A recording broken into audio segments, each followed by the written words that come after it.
Hi, my name is Nancy Haas, and I'm CEO of the Haas Group in Philadelphia, Pennsylvania. I look like a doctor, but I'm not. This is the science of real estate. Hi, I'm Nancy Haas, and welcome to the 2023 year in review for the Haas Group. I'm Nancy Haas, and this is my husband, Michael Blowney. So the year in review, Michael, why don't you start? We're going to talk about some of our listings and some of the experiences that we had for the past year. Yeah, so, we have some categories, and I think the most surprising listing that we had was actually out in Montgomery with a hoarder home. It was 4,000 square feet, and it was filled to the brim, and whoever came along and bought it was required to empty it. And we put it on the market, and the most surprising thing about this was that it sold for over asking in less than a week. We were under contract. I mean, it was, I don't know what happened. It was just great. 4,000 square feet of stuff. It was like insane. Yeah, crazy. So we were really surprised. I think it's easy, easy to say that we were really, really shocked that this sold as quickly as it did. So. This was also one of our saddest experiences of the year because this home was so filled with items and albums from the 70s. Like it was just like a museum. And one of the owners was bedridden, and her husband was taking care of her. And then her husband disappeared. No one could find her husband. The police came, a family member came. No one could find the husband, and they thought maybe because he was so old that he went out into the road and just wandered off. So it almost became a missing persons situation. However, eventually they found him 3 days later in the house, hidden by the hoarding things that were there, books and albums and packages and boxes.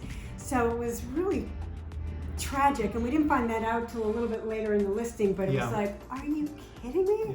So a little bit of drama there, but heartbreaking. Oy, oy, oy. But ultimately it's a great experience because we got this woman who was bedridden, who had to go to a facility, like a nursing home.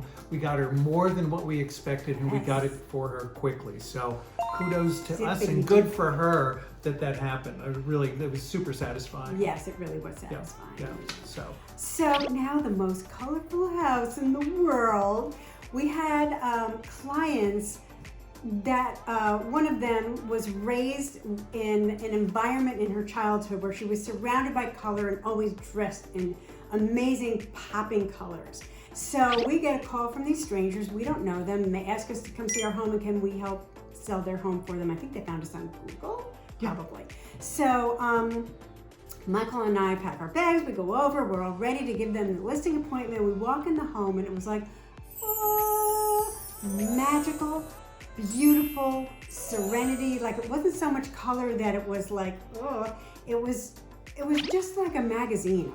You almost didn't have to stage this home. I'd never seen anything like it. Yeah. And it had the coolest bathroom. It had a primary bathroom. And this was a little townhouse up in Fishtown that these people had renovated. And they put in this cool primary bathroom with a soaking tub and the shower behind glass doors with the wrought iron and everything. It was really super cool. They did a great job to it. Yeah. And it was the showcase. I mean, every buyer that went through came down and said, first of all, this home is beautiful, and secondly, that bathroom is amazing. So two things that people usually really look at right off the bat when you're selling a home. They're looking at the kitchen, and they're looking at the bathroom, the primary bathroom. So those are great places to invest your money, by the way. Yeah. Just a little information. The same house, though, it's interesting. We've got a couple of properties where it's the best, the most surprising, and then this. And this was, the most colorful and great decor and everything. But it was also, believe it or not, the toughest to get to closing. There were a few things that happened along the way, appraisals and everything, but I think the most challenging was when title did their title search, they came up just a few days before closing with a number of unclosed or still open building permits. And this was maybe like 4 or 5 days before scheduled closing. So Nancy and I had to scramble around to find out what was going on. We had to call the person who our clients had purchased it from, who renovated this place. And she got on the phone. She said, no, I'm okay. We ran all over the place. We even got to the point where we went to the Department of Buildings that's not usually open to the public. We broke in. Yeah, really. Someone was leaving the building. Yeah, we just were like, we just went in. We went upstairs, and somebody came out and was like, little robbers.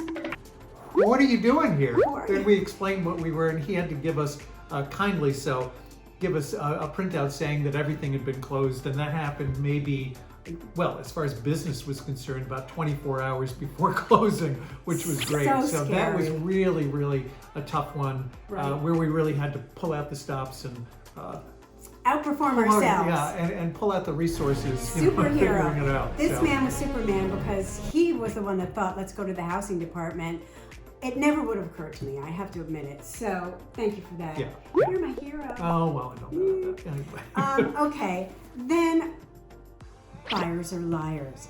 Sounds so horrible. But I have to admit, I was once a buyer before I was a realtor, and I lied through my teeth to my realtor because I said, I have young children and I will never, ever buy a house that is on a busy road because I have these little kids. And guess what I did?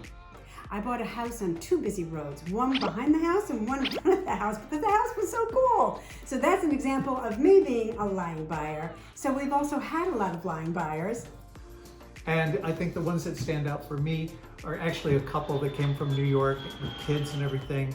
I met them at an open house, kept in touch with them over a period of I think 3 or 4 months or so, and then in late December or maybe early January, we were going back and forth in email, and they said, we're not going to really be ready maybe for another year, maybe 18 months, we don't know, but we're really not ready. We said, okay, great. 2 weeks later, 2 weeks later, they sent me an email and said, there's this house that we've been kind of following. Could you maybe help us out with that? And I think maybe 5 weeks later we were closed. So you never know what's going to happen, So buyers, this time, thankfully, we're liars. They're a great, great couple to work with. Good liars. We really love them. So yes. Yeah. We loved all of our transactions. We had the best year. Can we high five? Boom. Sarah's not here today. She's home. We miss her, so we're trying to do this by ourselves. But Sarah was also really instrumental in helping all of these people get to the closing table and all of our partners. So we standing ovation to Sarah, standing ovation to you. Standing ovation to Nancy. Thank you. Yes. Let's have a peaceful and safe 2024. We'll see you in the new year. Where's my little remote? I'll use my tape dispenser. I'm going to use this like a remote.